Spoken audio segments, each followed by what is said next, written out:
Hello everybody, this is the Ultra Confusion Hangout. I am joined today by the Kid and GloTron.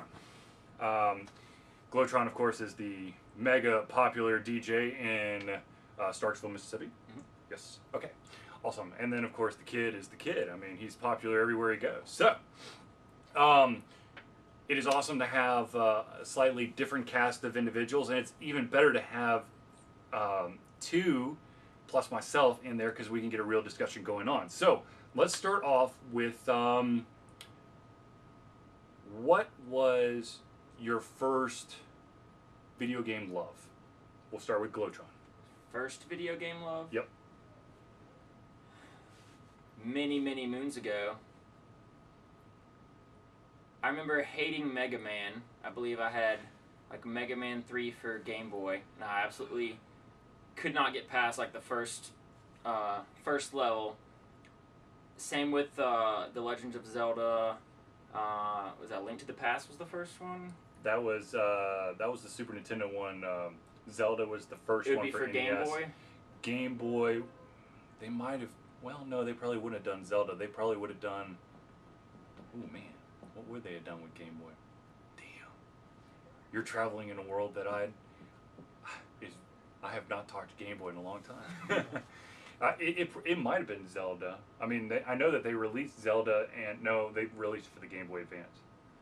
Because as soon as you walk into the first room, he's like, you walk into the room, and it's a black background, two little flames on the page, That and the sounds guy like with the the white original- hair, and he's like, a original Zelda. weapon for, I guess Yeah, it was it's the original Zelda, Zelda. yeah. OG on this.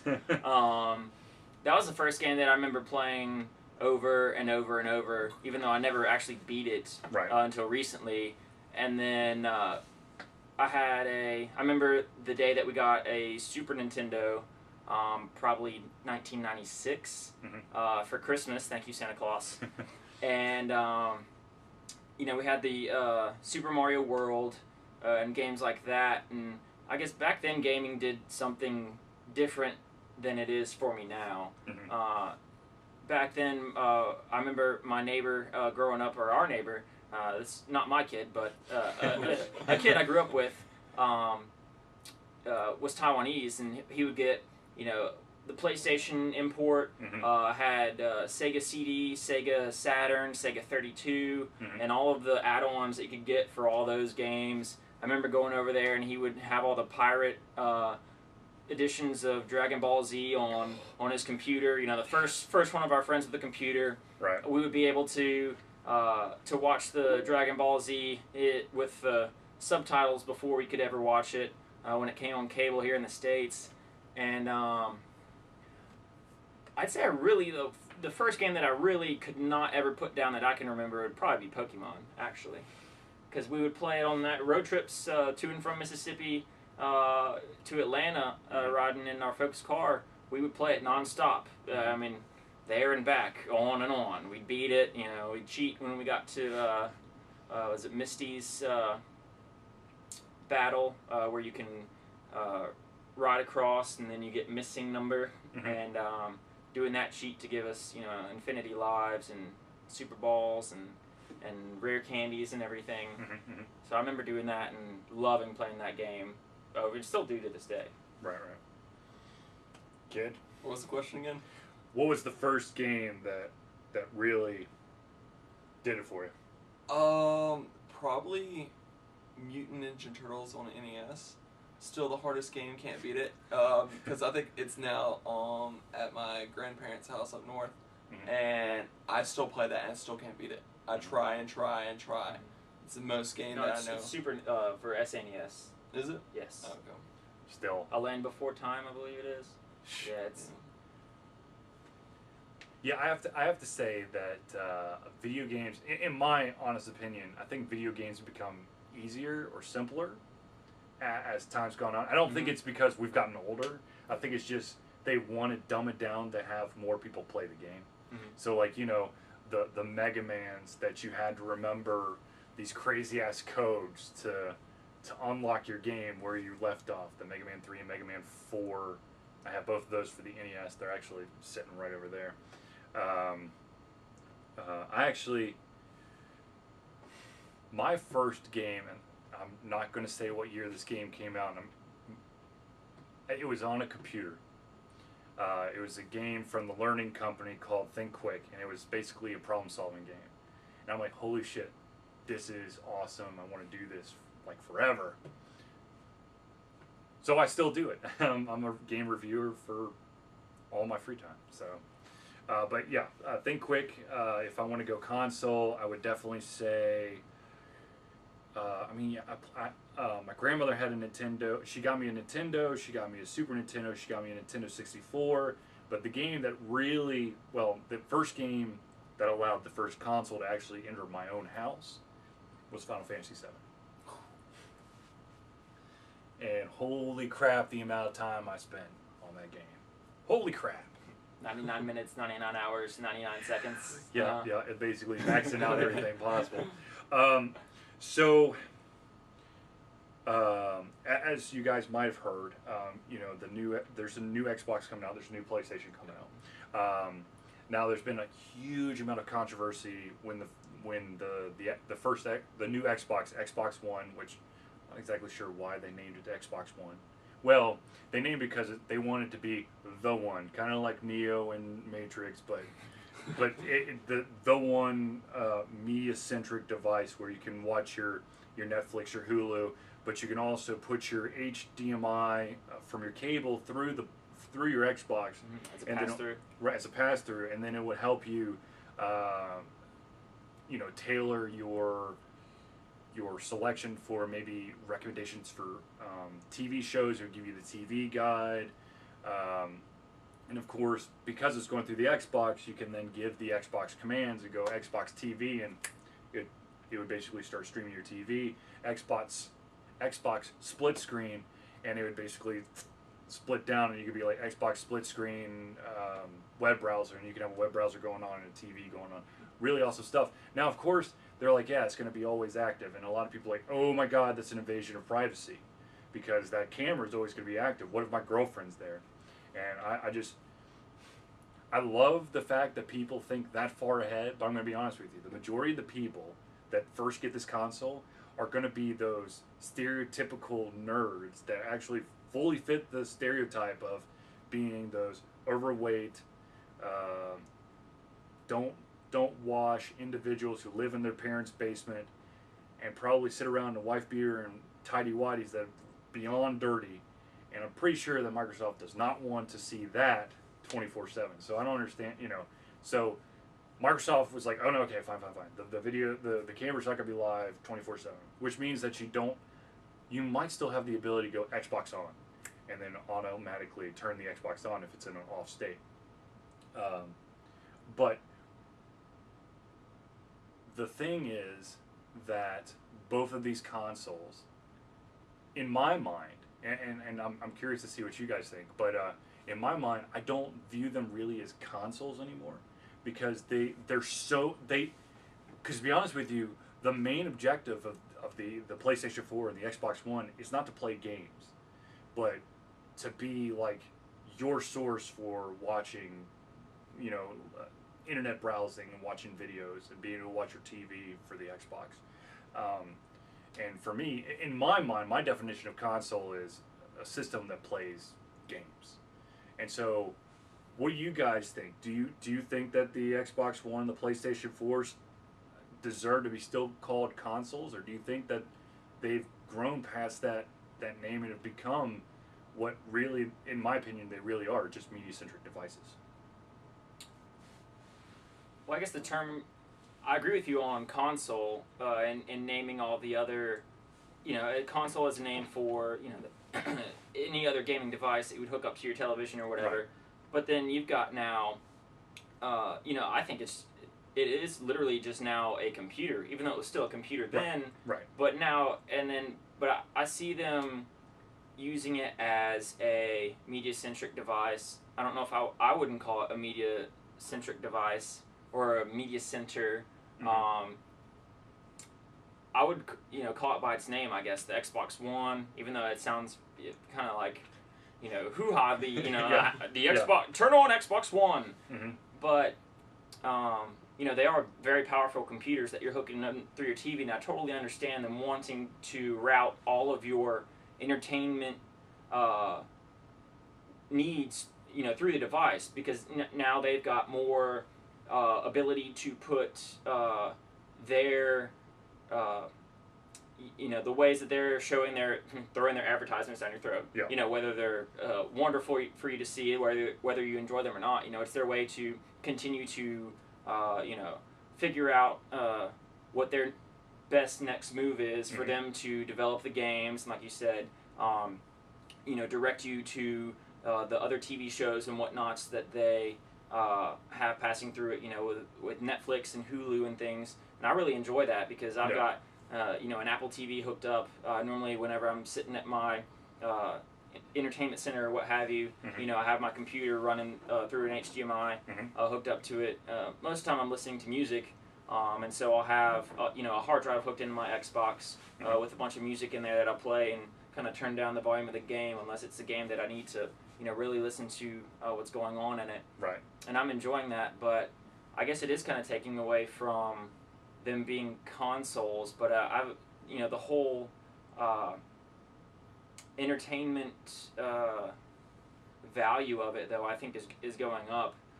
You know, it'd be really nice to just say, you know, TV on, Xbox on, you know, I'll watch this channel, and I'm really gonna love, you know, that aspect of it.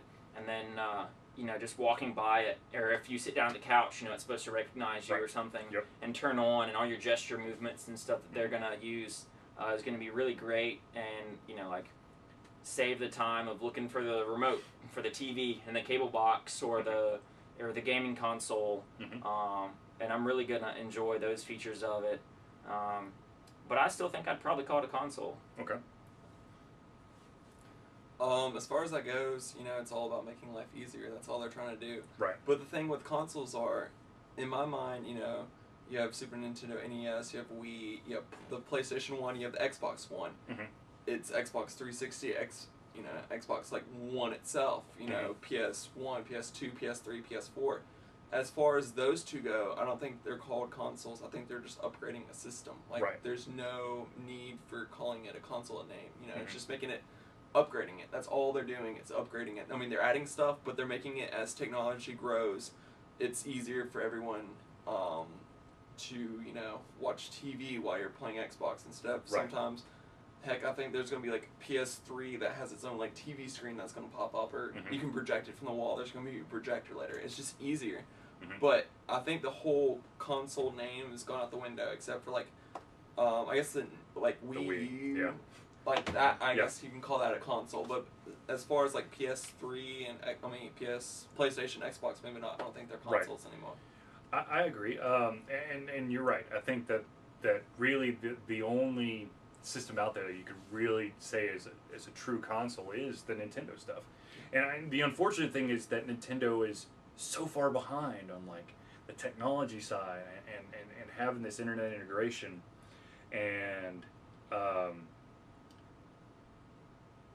don't know if Nintendo's going to be able to bring out another console after the Wii U. I'm going to be honest with you, because they're combating with the Wii for sales. They're fighting themselves. Now, of course, their handheld devices, their Game Boys, their DSs, 3DS or whatever, they're going to continue to thrive. And ironically, it's because of one of the games that you mentioned, and that's Pokemon. As long as Pokemon stays mobile, it stays as a handheld only game, Nintendo will always have a handheld. You look at the PlayStation handhelds and the freaking nightmare that they've had. I mean, the PSP, it was kind of cool, but, you know, you had this weird-ass format, and then you know, they try to push movies onto it. And the movies were kind of cool, but it was literally just the movie. There's no special features, there's no nothing. It's just the movie, because that's as much as they could pack on that disc. Then they went with the PSP Go, which is a digital-only handheld that was the PSP, but without a drive. And everybody started bitching and moaning because they wanted to play their PSP games on a PSP Go. In order to do that, you have to rebuy the games. There was no transfer process. Now you got the PS Vita, which looks phenomenal, but don't know anybody who has a PS Vita.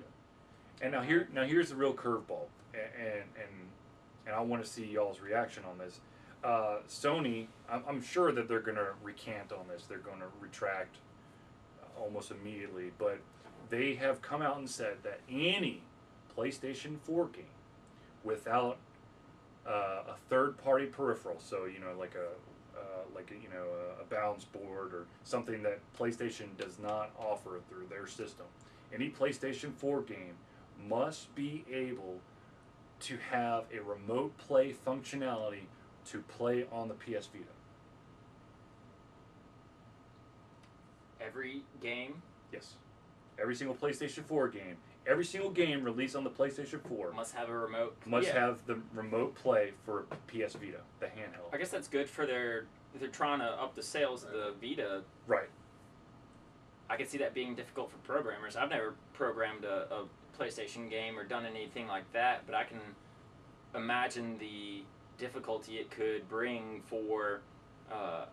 What about their like independent titles for just like with the Xbox Marketplace games? Okay, so I believe the way that they're saying it is if you are the companies that are bringing out the discs, Okay. like the independents I think are free of that Okay. because that would be a digital only format. Mhm. But if you're going to try to sell a disc copy of a game, or if you're one of the big publishers, you have to have the functionality of bouncing back and forth. And I actually, to be honest with you, I think that if you were an independent, it would be easier, simply because the majority of independents, I would assume that it would just be sending the ones and zeros through some kind of contraption over to the PS Vita. I don't think there would be that much of a change in code. But for me, the thing I'm fearful about is you're seeing all these trailers for these just mind blowing games. Like, holy shit, this looks so fucking real. How the hell are you going to wirelessly transmit that to a device? Because in my opinion, that's the bottleneck. You can't, if you're watching a movie, or anything, let's say that you're watching it on TV, but you have the capability of throwing it onto your mobile device, there's going to be buffering. But let's say that not only are you watching something in movie quality, but you can change everything that's happening in there with button pushes and movement and stuff. How the hell, in my mind, that's just mind-boggling, because I don't understand how it's going to be that 1-to-1 ratio. You want that smooth gameplay. Mm-hmm. Where you have to have the smooth right, gameplay. you have to have it. Mhm. Now, Sony has done this before. They've had the remote play where you're able to play your PlayStation 3. You could play the original PlayStation 3 had the capability of having backwards compatibility. You could play your PlayStation 1 games, your PlayStation 2 games. PlayStation 1 games you can play through remote play, where you can literally, through a wireless connection, Wi-Fi anywhere. If my PlayStation 3 was on and I had a PlayStation 1 game on, and let's say I'm over at my mom's house, she's got a Wi-Fi connection, I could basically play that game through my PSP. But holy crap, was it slow as balls. There's no way you could play a live action game. Mm-hmm. Turn-based took forever. It's like, click this guy, move. And he's moved one square, and now he's moved another square. And now he's moved another square. Okay, now he's completed with the move. It's like, And that's over the internet. Right. And So but that's what they're saying is, even on, if it's your own wireless system, you're still going to have to bounce it through a router before it hits your PS Vita. So for me, I don't think the technology is there for this streamless thing. I love Slingbox. Slingbox, it's TV anywhere, but it still has the buffer, and it's still 5-10 seconds behind live TV. That's just the reality of it. So how the hell do you do it for a game through a handheld? And also, not to make matters more complicated, actually, I have a PlayStation 2 controller, but so PS Vita not only has the buttons. I don't know if they have the dual analog. I think they do, but they also have a touchpad on the back of the system. which isn't on the PlayStation 4. So what does this do? You know, there's so many questions. I Mm-hmm. don't. Do you, in y'all's opinion? I mean, would that be, first of all, would that be a selling point for you that you would be able to remote play a game, or would that just raise more questions as to, well, how the hell are you trying to pull this off? Because there's got to be something.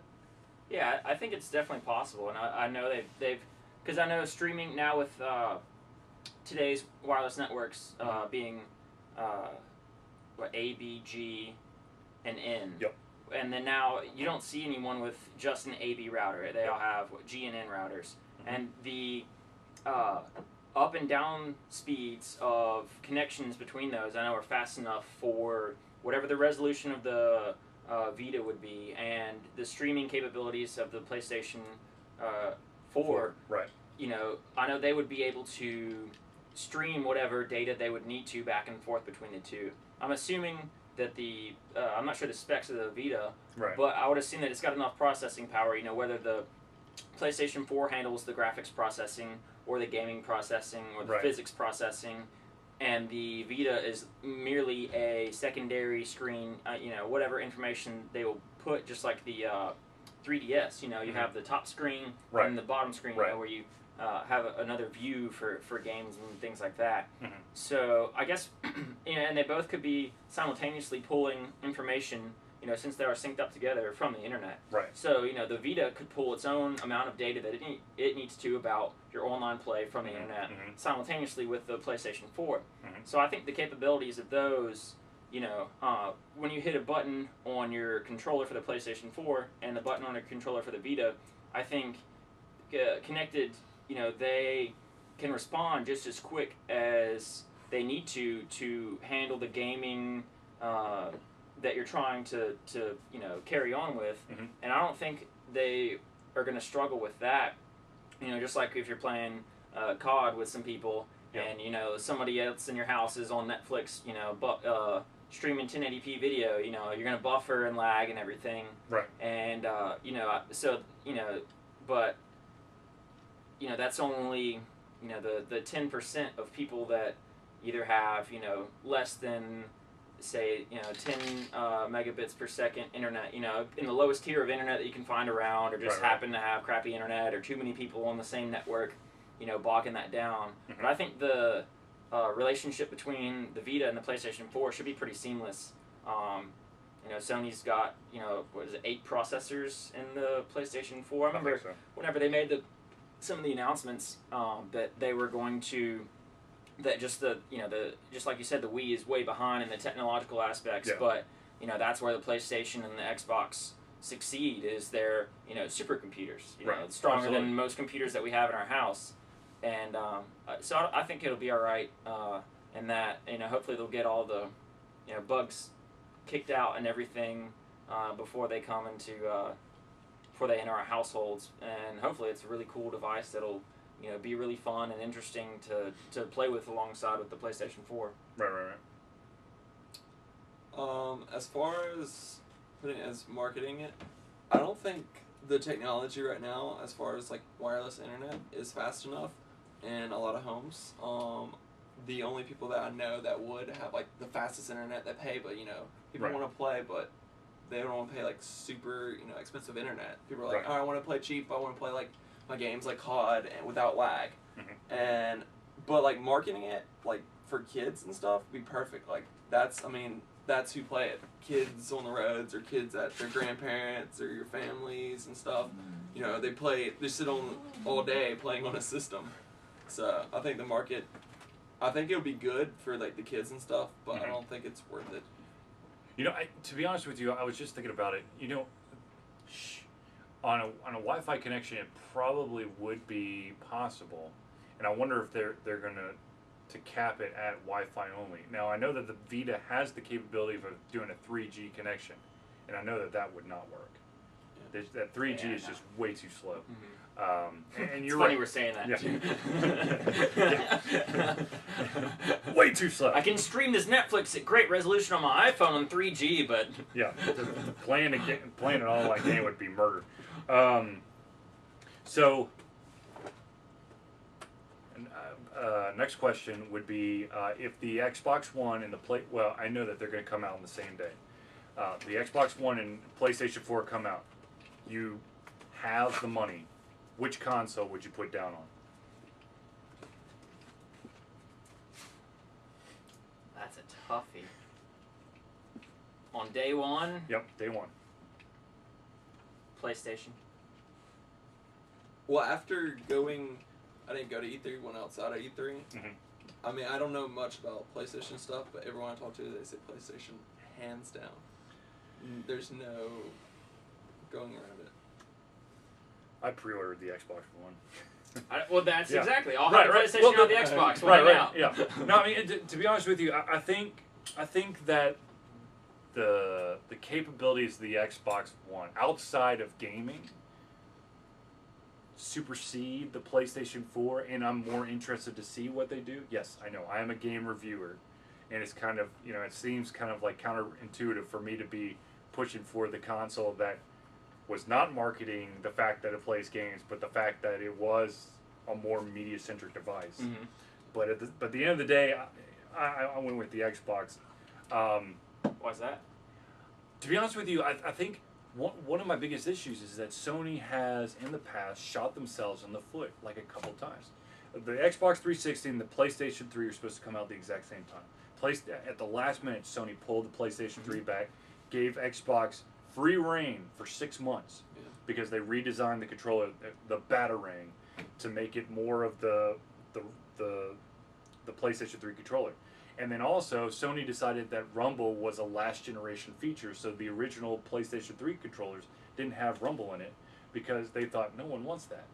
And then when everyone was starting to bitch and moan about it, they're like, shit, we got to put that in there. So, that's 2 strikes. Then you've got the PSP, which was interesting, but it really never matched up to Nintendo. It never had the power. They were trying to do too much with it. And then they do the PSP Go, which was just a disaster. I mean, absolute disaster. Even Sony acknowledges that we should never have tried to do this.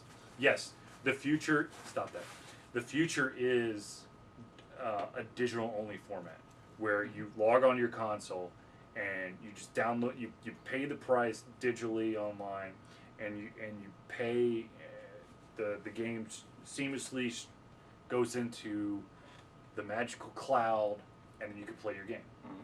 Now, of course, this is brilliant from the industry perspective for 2 reasons. One, because now they don't have to pay for renting out space on brick and mortar stores, so they're not renting out shelf space, because that's what they have to do when they put their games into like a GameStop or Best Buy. Mm-hmm. They don't just go, oh, it's an EA title, I'm going to throw it up there. EA pays them a crap ton of money for each of those 3 spots on that shelf, for each store individually. And then not only that, but you got the manufacturing, and then of course there's going to be some defects in the discs, all that stuff. If you were to just be able to throw it through digitally, that cuts down that entire process. Right, exactly. You cut down a lot of money. And also, because of the fact that games are getting bigger in size, then you come into the realization that console hard drives are not going to be able to have, your entire game collection. So then you're talking about the cloud, which makes console manufacturers even happier, because, to be honest with you, the sick and twisted thing is that the drop of a hat, that cloud could be gone. They could just turn off the server. I mean, that's what EA does. After 2 years of a game, or 2 iterations of a game, they cut off the server for the older game. So like NCAA football 14, I think it just came out. That means that NCAA 12 no longer has online capabilities at all, period. They shut them off. And that's what they do. I mean, that's how they run, because they don't want to keep up servers that, sure, there's probably a ton of people out there who are playing the game, but not nearly as many as the people from last year and the people who are going to play it this year. Mm-hmm. And then, of course, the fact is everybody wants to play with the newest and latest roster, so blah, blah, blah, blah. So the funny thing is that Sony had it right. They wanted to go to a digital format. Brilliant. But the problem was everything, on the console side, the handheld side still relies on the cartridges, discs, whatever. So they shot themselves in the foot because they didn't have this ability of recapturing all the games that people have bought. Like shit, I had 12 PSP games, and when they first in Japan, they're like, oh yeah, we're going to do this trade-in thing. You give us the UPC codes, we'll give you a download code, and you can just download it on your PSP Go. And then of course when it came over to the US, like, man, we had so many issues in Japan, we're not going to do that. You're just going to have to buy your game again. No one's going to buy that game again. The funny thing is, the PC's been doing this for years. You got Steam, you've got terrible system called Origin, but Steam mainly. I mean, it's you digitally download it and it's on your computer. You don't have to go out to a store. It's immediately there. Mm-hmm. And no one bitches and moans about it. Now, when a console developer comes out and goes, yeah, we want to go digital only, everyone's like, oh my God, it's not going to work. It'll never work. And you said something earlier about the fact that, it's not really consoles now. It's like basically just computers attached to your TV. And that's another selling point that the Xbox One is trying to put across. The Xbox One is basically a computer that plugs in your TV. It's got the capability, if you were to program a game and release it on the Xbox One, that same day you could take the same game, because it's the same code architecture, you could put it on the Xbox One store and the Windows 8 store, because it's the exact same thing. There's no change needed. Now, of course, Sony's got their own proprietary stuff, so you'd have to make some changes. Of course, everyone's like, "Oh, that's awesome!" And then Microsoft came out and said, "Oh, by the way, if you're an independent developer, you need a publisher to publish to our system." And then everyone's like, "PlayStation, yeah!" Because Sony's like, "Just throw your game on there." And now Microsoft's like, "Well, you can throw your game on there. No, we don't care. No publishers, whatever." So, in this day and age, what device do you use the most to play your games? Is it a console? Is it a handheld? Is it a cell phone? Is it a tablet? Is it a computer? Right now I'm on level 168 on Candy Crush. Come at me. God dang it. And I play that game way too much. Spending a good bit of time on PlayStation 2 playing Final Fantasy 9 with one of my roommates. We're just kind of tag teaming, playing. Well, we all just sit and watch and play. He'll take turns, I'll take turns. We just finished 7 and then bought 9. My PlayStation 3 Red Lighted of Death, whatever it's really? It's Signification of Death. Ordered some new thermal pads last week. Going to resolder the board on that soon, and my Xbox has been out of pocket for a while, and I've got quite a few games on Steam, so I'm pretty across the board evenly distributed as far as spending my time,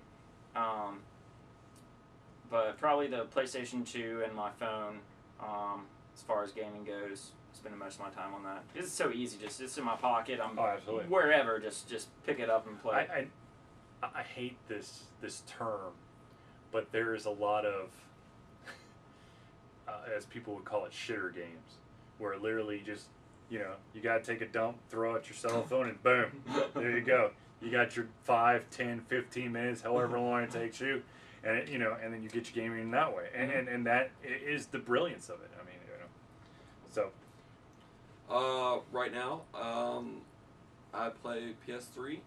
All I play is COD and Little Big Planet, because Little Big Planet is literally Mario on steroids. True. I just started League of Legends. Oh no, that's dangerous. Yeah, it is. It's a lot of fun though, because it reminds me of Diablo 3. So I started playing that, and I just got Mario Party 3 for N64. That just came in, so a lot of fun in there. Now, I'm not being paid to say this in any shape or form, but there is a local game company that would love for me to say the following. I'm going to say it anyways. If you like League of Legends, you have to check out a game called Smite. S-M-I-T-E. It is developed by a company called Hi-Res Studios. They're based in Alpharetta, Georgia. They're starting to have tournaments, not to the size of the League of Legends tournaments, but they're out there. It's the same concept. Multiplayer. It's a multiplayer online battler arena game. So Smite, the selling point on Smite is that you are going to choose one of several different gods or goddesses of mythology. I mean, they've got Hindu mythology, they've got Greek mythology, they've got Norse mythology, and you know you could play as Thor, you could play as Odin, you could play as Fenrir, which I think is Norse. I can't remember it. You could play as Shiva. And of course, you know, it's the same thing. You level up your character, you gain more stats through the battles to distribute stuff, and you join teams. And you've got these alleys that you got to run up and try to defeat. I would highly recommend you check out Smite. If it was still in beta, I could give you a beta key, but it's now out of beta, so you can just download it. It's a free to play. Of course, you know, with any free to play, you can throw money at it if you wish. Yeah, of course. But what platform? a PC. PC. Yeah. You know, Smite might actually be on Steam. I can't remember. They do have a Twitch TV channel. I don't know if you guys watch Twitch TV. It's an online. Basically, it's an online network that a lot of games utilize to show like tournament action and stuff like that. League of Legends does it a lot. Smite does it. Team Fortress 2 does it, where they have an individual who probably works for the company, and they'll have like someone commentating and going, "Oh, look at you know." I'm going to go with Smite because that's the one I know off the top of my head. Oh, look at Fenrir's going down the alley for Team Diabolical. Oh my gosh, is he going to be able to pull off this? Da, da, da, da, da. It's actually really entertaining. I mean, to be honest with you, that's a very good question.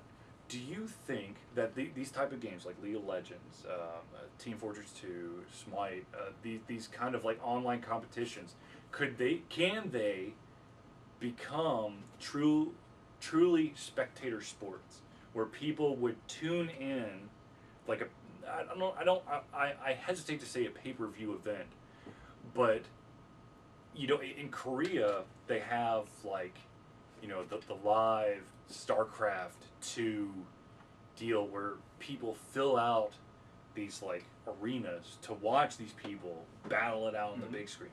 Do you think that it's even feasible to think that at some point we might see that start to happen across the pond here? Oh yes, yeah, without a doubt.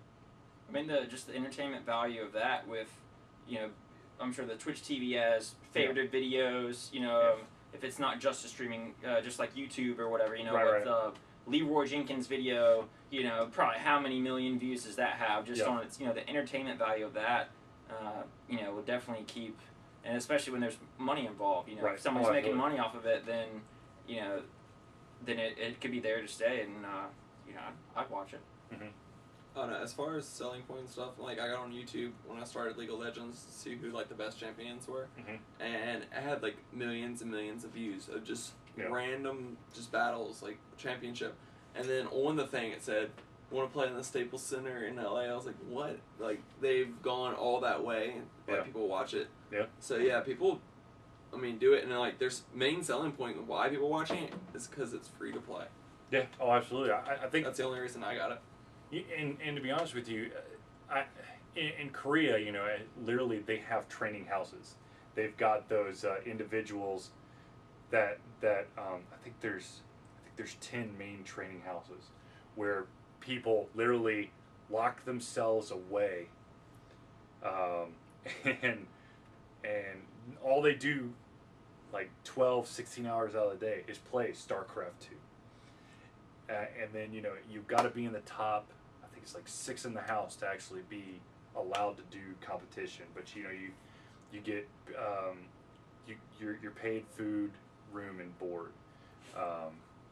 And I'm not surprised if that, I mean, I don't think that the U.S. is ready for those kind of like, you know, training houses. But I too think that we are very, very close to seeing these competitions being presented in like a coliseum, an arena, whatever. I know that they're starting to pop up in some of the bigger conventions. I mean, the Penny Arcade Expo that's happening in Seattle over this next whatever the holiday is that I can never remember, the one in early September.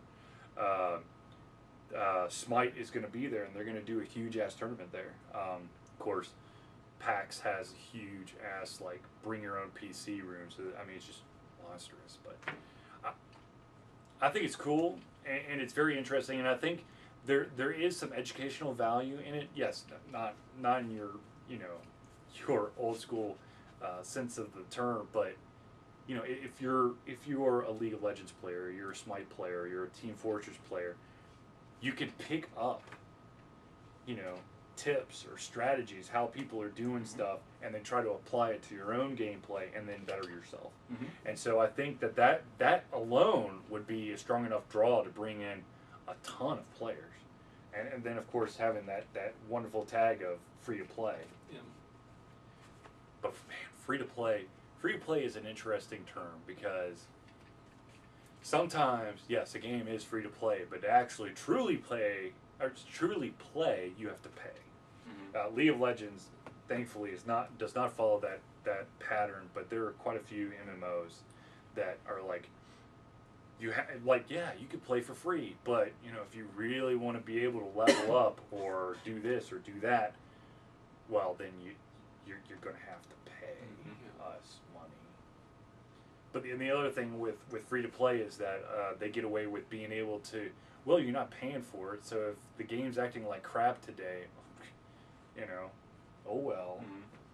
Where if you're paying a subscription like a World of Warcraft account, although World of Warcraft has gone to, I think, free to play for the first 20 levels if you really want it.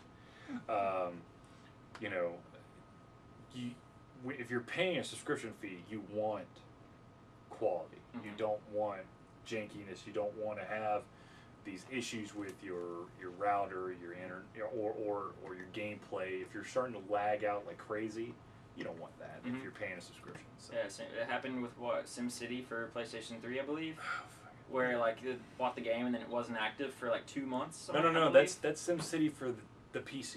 Oh, for PC? Oh yeah.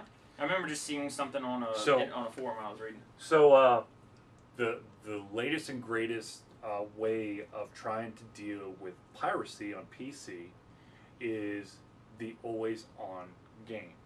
Have to have an internet connection in order to play this game. Now I understand if it's a multiplayer game or has multiplayer facets that you should always be connected online. That just makes sense.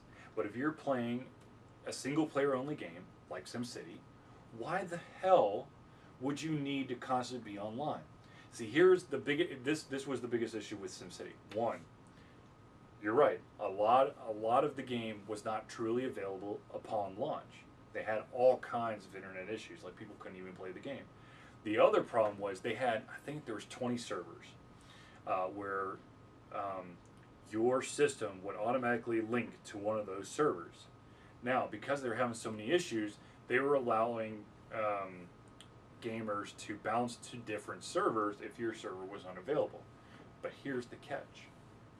Your city is tied to a server. So let's say that when I play SimCity, I'm playing on server 3, I have created this megapolis. And then the next time I try to play, it goes, oh no, server 3 is unavailable. Go to server 7. Okay, I'm on server 7. Build your city. You got nothing. I'd be pissed. Be livid. That's why a lot of people, and the funny, and the thing was, this is what really pissed off EA, was the fact that the developers of the game, I think it's Maxis, basically came out and said, we just want to tell everybody, the capability of playing the game in single player mode without an internet connection is possible. EA just decided to make it online only. And of course, EA is going, you son of a bitch! But this is also the same thing that they did with Diablo 3. Diablo 3, you have to have an internet connection. And I understand that, yes, there are some co-op opportunities and multiplayer opportunities with Diablo 3, But I don't see why, if I want to play just a single player game, why I have to have an internet connection.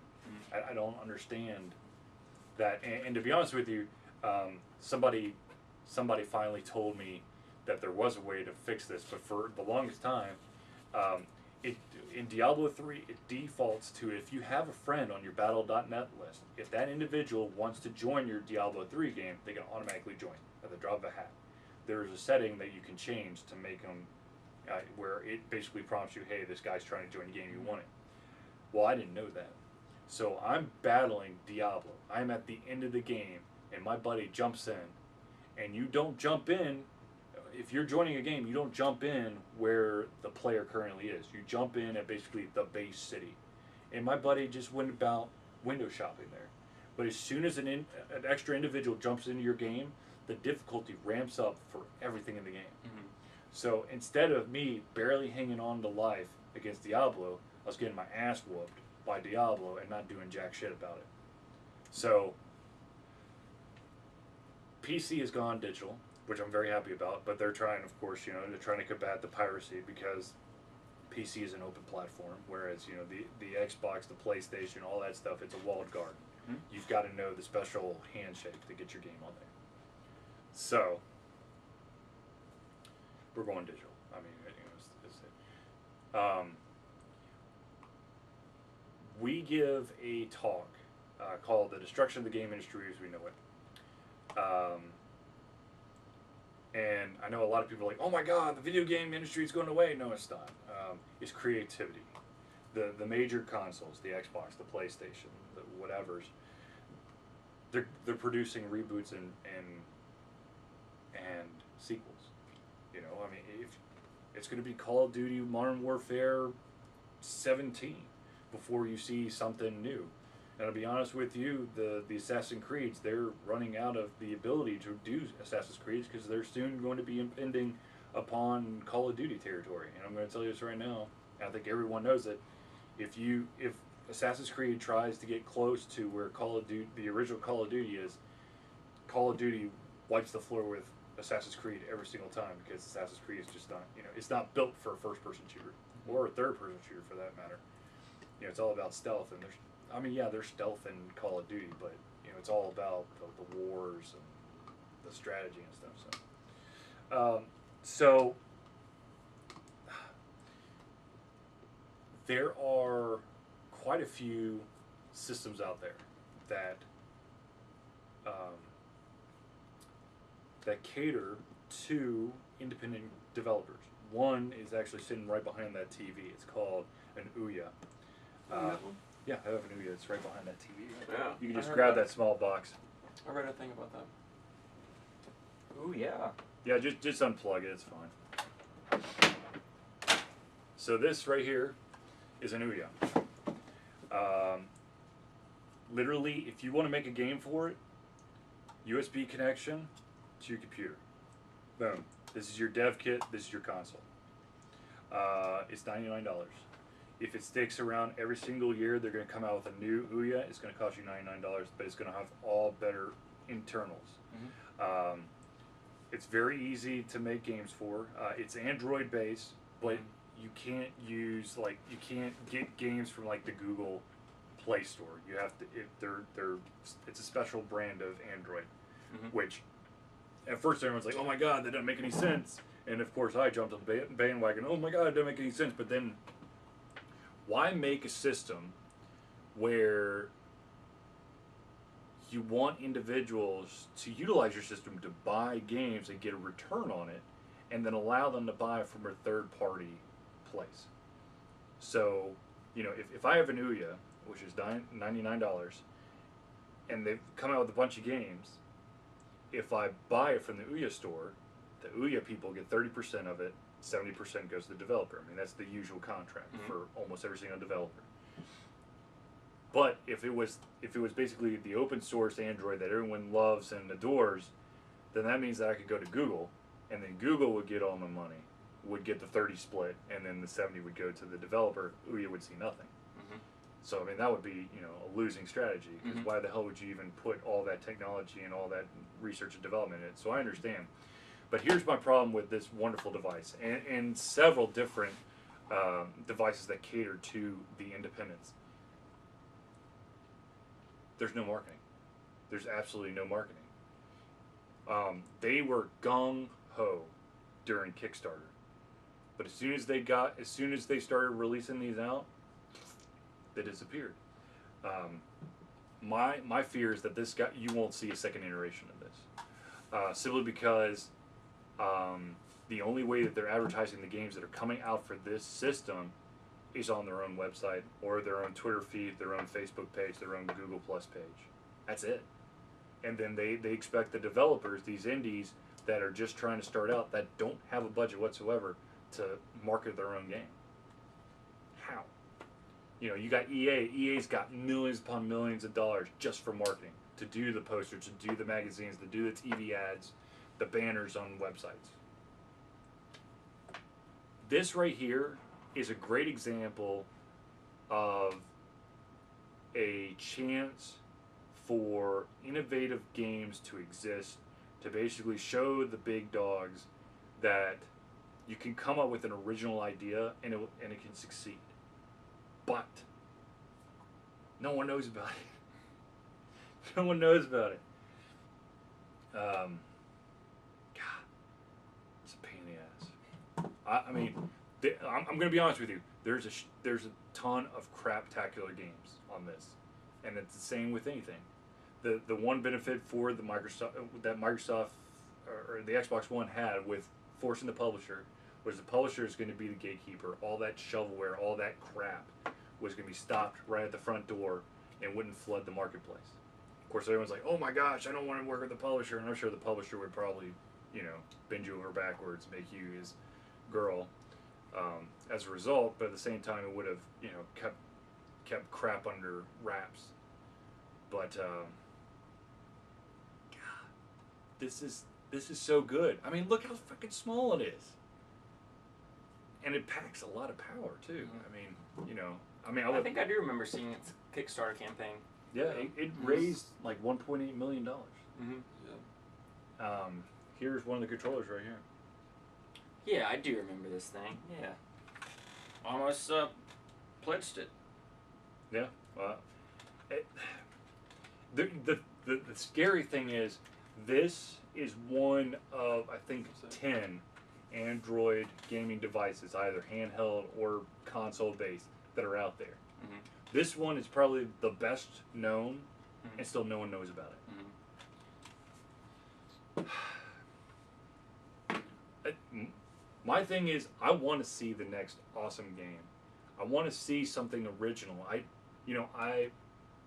understand that sequels are safe and that they will make money unless you completely screw it up. But there could be something so much more awesomer out there. There's a couple companies that can get away with not following that trend, and that, of course, one of them is Bungie. They sold off the Halo franchise to Microsoft, and now they're coming out with a game called Destiny, which is going to be a oh my gosh, every single time I think about the term, it just drops down on my head. So I'm going to explain it stupidly, apparently. It is a game in which it's going to be online,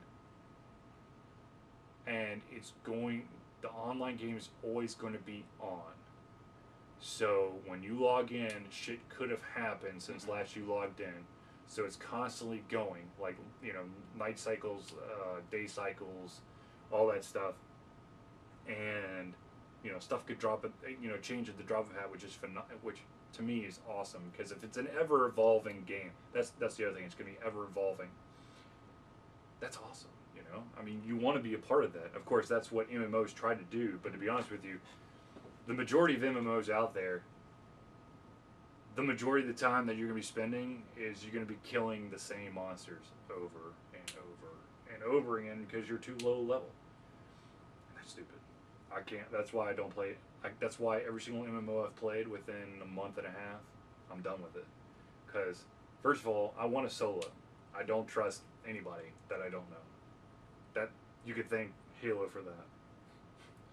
I'm sick and tired of 12-year-olds going, "You're a bitch! What the fuck do you think you're doing?" I'm just trying to play the game, dude. Well, you suck at it. Great. That's awesome. Thanks for the vote of confidence. Trying my best here. Okay. I know that we're almost out of time, but I do want to say, I want to ask you guys one more question, and that is, in my opinion, I think that we are seeing a huge shift in the type of gameplay that's being presented in the major consoles, and that is that multiplayer wins out over single player. I want y'all's opinion on, do you think that this trend is actually occurring? And if so, is it for the betterment of the overall game, or do you think it's taking away stuff? I think each game could have its own,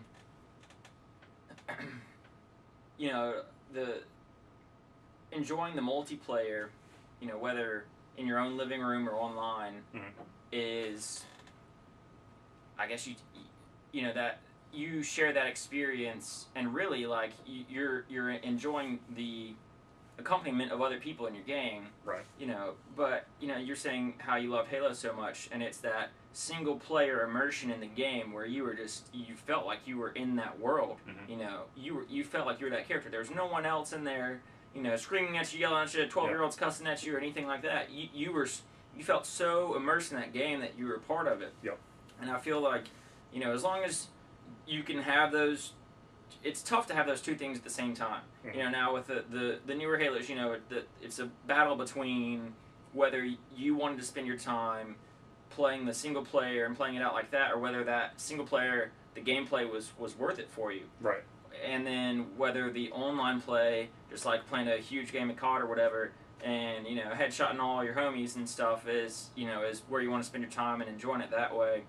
But I guess as long as the games can accomplish those things, because those to me are like the true qualities of the game. I want to be so immersed in that game that I don't want to put it down. I feel like I'm there and so immersed in it, and that's the cool part about the single player stuff for me.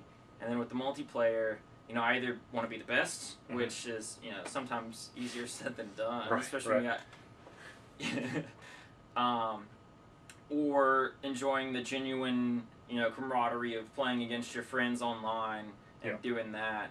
So I guess we'll see with the next generation of console or media computers coming out to our living rooms, whether that lives up, because I hope it does. I know it will. Just looking for the good games out there to be able to spend my money on, and the time to enjoy those. Looking forward to that for sure. Right. I agree. A lot of times, like in the generations of games, you start out with single player. You play this awesome storyline. It was easy. Then you sometimes could play co-op. You could bring a friend in, and y'all both can enjoy the whole storyline, the whole game as it is. Then you can do online started happening. You could bring somebody in with you. You can play with a stranger. You can play through like Halo is. You can play and go around, play the storyline, and then multiplayer itself. You can kill everyone. I'm a huge fan of multiplayer. Like, when I play COD, I don't even play single player. The thing about multiplayer is skill level. Right. That's the selling point, with, Call of Duty, the storyline. It's the same story throughout. I mean, sometimes it changes, like, in some games, like, I think, like, Grand Theft Auto, like, different things change as you go through the stories. But, as far as multiplayer goes, you're versing these people. You're not playing the same game as everyone else. You're not playing like this beginner where I can shoot you once, but you have somebody who's like this 12-year-old little Asian kid that can kill you, or you can have someone that you can destroy. And I think that's the multiplayer is just getting bigger and bigger. They tried it with, I remember they had, if you ever played MAG, the 250 on PS3. I have that game. I bought it because it had 250 people. It was a terrible idea because servers and internet was so slow, but it was a great idea because you'd play with 250 people at one time. It was a great idea. I hope they bring that kind of level. They're gonna bring back again. I hope like with was it Destiny? Destiny, I kind of hope they maybe make a huge just game like that, and that you can every day it's something different. Every day the story changes, but you're playing with someone. I think there's a game coming out. I forgot what it was called, but I think there's a game coming out that kind of like that. Like every time you play it, maybe it's Destiny, maybe that was the game, but something like that. I think it's gonna be really good. Multiplayer is gonna be big. Multiplayer is becoming the focus now. Yes, that's games. the replay value. Right, that's a replay value. And to be honest with you, it's cheaper to make a multiplayer game than it is to create a story-driven game. Because all you got to do is make sure that, you know, the core mechanics. Let's say we put 6 different classes in there. You got your sniper, you've got your scout, you've got your heavy, you've got your assaults, blah blah blah blah. You know, you make sure that those balanced. You throw like 5 or 6 maps out there to start off. Let them go. Boom, done. Where you got your story games, you got to get the voice acting. You got to make sure that the story makes sense. You got to make sure that the cutscenes are right. You know, all this stuff. And my fear is that, and it's not really a fear. It's more of a realization that you know, you've got the focus is on multiplayer because you want to have that, you know, that multifaceted experience where every single time you log in, something could be different, even if you're in the exact same map. Where, you know, the majority of, you know, single player games, there's not a lot of variety. Like once you've played through the game, it's probably going to play like that every single time.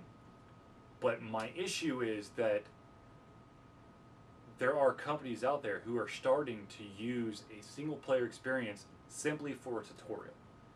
Like, to show you the ropes, and then we're going to throw you into multiplayer. And that kind of pisses me off. There's a game called Section 8 that I think came out for the PlayStation 3. I know it came out for the 360.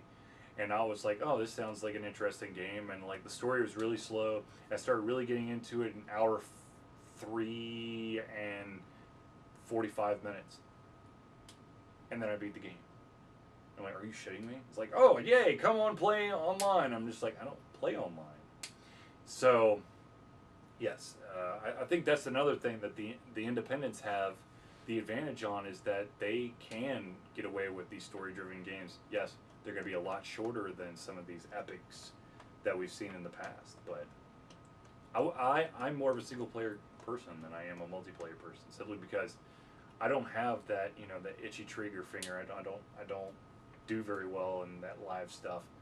I mean, I'm playing in a beta called Firefall right now, where it's all about, you know, shooting guns and stuff, and I'm doing all right. I'm getting my ass whooped. I will never play PvP. I'll tell you that right now, because I know that I'll be the sacrificial lamb. I just don't move that fast, because especially if I'm a sniper, I'm staying in stock still. Especially when I'm looking down my scope. I'm not smart enough to move and try to aim at the same time. I can't, you know, I'm not doing this in any game, okay? But right, yeah. I think that's you've got multiplayer driven games, you've got sequels, and you got reboots. I think that's what you're gonna see on the Xbox One and the PlayStation 4. For better or for worse, and you know, to be honest with you, they're still gonna make a shit ton of money, so I don't see them going, oh man, we made the wrong decision, because the fact is, the Microsoft and Sony are banking on more multiplayer. I mean, their servers are going to be batshit crazy. I mean, they're going to be able to take on the 250 people much easier than ever than the MAG thing. And you're going to see games like that where you're going to start off as a private, and then, you know, build yourself up to be a lieutenant and a general and all that stuff. And that seems awesome, but at the same time, for me, that sounds like a way too much grind. But, you know, hey, you know, to be honest with you, with the power that games have nowadays, this is just a better example of the fact that, well, it's a double-bladed sword. One, the immersion's better, but two, the chance of falling for that feeling of escapism and not being able to escape becomes all that much greater. And then, of course, we come into the wonderful chit-chat of, is game addiction real? Is it something we need to worry about? Even though England's opened up a clinic about it, several places in Asia, especially in Korea, they've opened up clinics to try to wean people off that, and the U.S. is still going, I don't know. I think people are smart enough to stop playing games. Whatever. But anyways, we have gone over the hour mark, so I want to thank our guest for stopping in. I apologize if I rambled more than I was supposed to, but it was awesome to have you two drop in. Hopefully in the near future we can get you guys back together, and hell, we might try to get like a round table or something if I can get a bunch of people in, and then maybe just hang the camera from the ceiling or something. Dude, I've done some weird shit to do podcasts and video casts. I hung a microphone from the ceiling at my old place to try to catch the sound because it was bouncing off all the walls. But anyways, thank you for tuning in to the Ultra Confusion Hangout. We will be back next week. We won't. No, I will. He will. I will. Next Thursday at 8 p.m. Eastern Standard Time. We're going to try to get Zelius back. He has been super busy as of late, and hopefully we can get him back and we can watch his cat do acrobatics in the background, as always. So for myself, Charlie, GloTron, and the kid, thank you for tuning in, and we will see you soon.